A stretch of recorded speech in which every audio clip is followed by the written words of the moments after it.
But that would have been a necessary moment to see he needs to be talked to. And although I was in constant contact with my counselor and my teachers and everyone, and I was in the RSP program, so I had a lot of counselor time. Of the two of my parents, my mom was the most non-judgmental, always has been. My dad, as great as he is, he's one of those people that judges a book by its cover, which is not always the way to do things. And so his listening skills, as far as emotionally understanding, were limited at the time. Much better now, but at the time. So I wouldn't really go to him, but they'd call him to school, and so he wouldn't understand. The counselor at the time, I remember him, he is still a great friend, Mr. Percascio. He listened intently, without interruption, without judgment of any kind. My mom, she could listen all day, which was very nice, until there was a wearing out point, until even if you would call it psychotic form of talking would get to her, and she'd be very worried. But and of course my psychiatrist eventually would listen intently and carefully. They could have all of those three people. They could have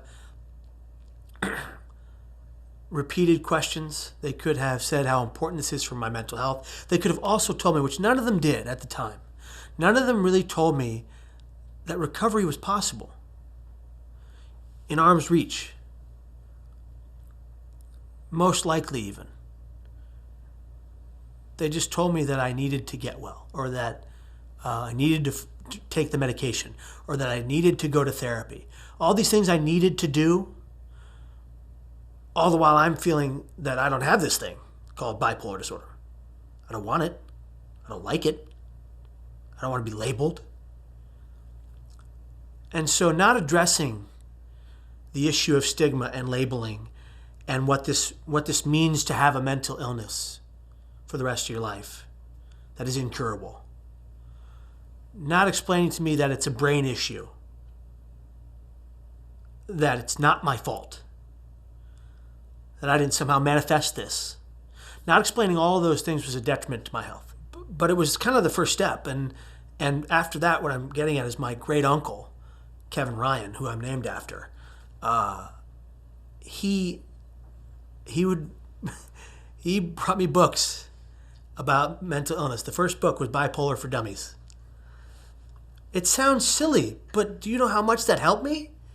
Because even though I didn't like reading all these books and some technical books about bipolar disorder in the brain, and and sometimes I couldn't read. Sometimes I was so distraught I couldn't even get the words down on the page. They would seem to be jumbled and through seeing them. And but when I could read, and I read Bipolar for Dummies, it was so simple, and it reiterated all the things that Time magazine said in a simpler way.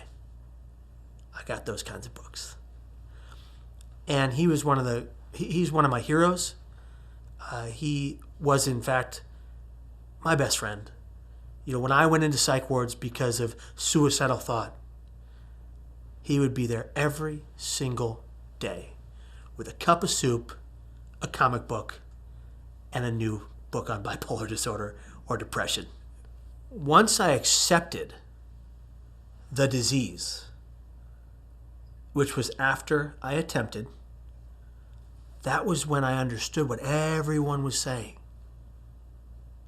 I have accepted that I, Kevin Hines, have bipolar disorder.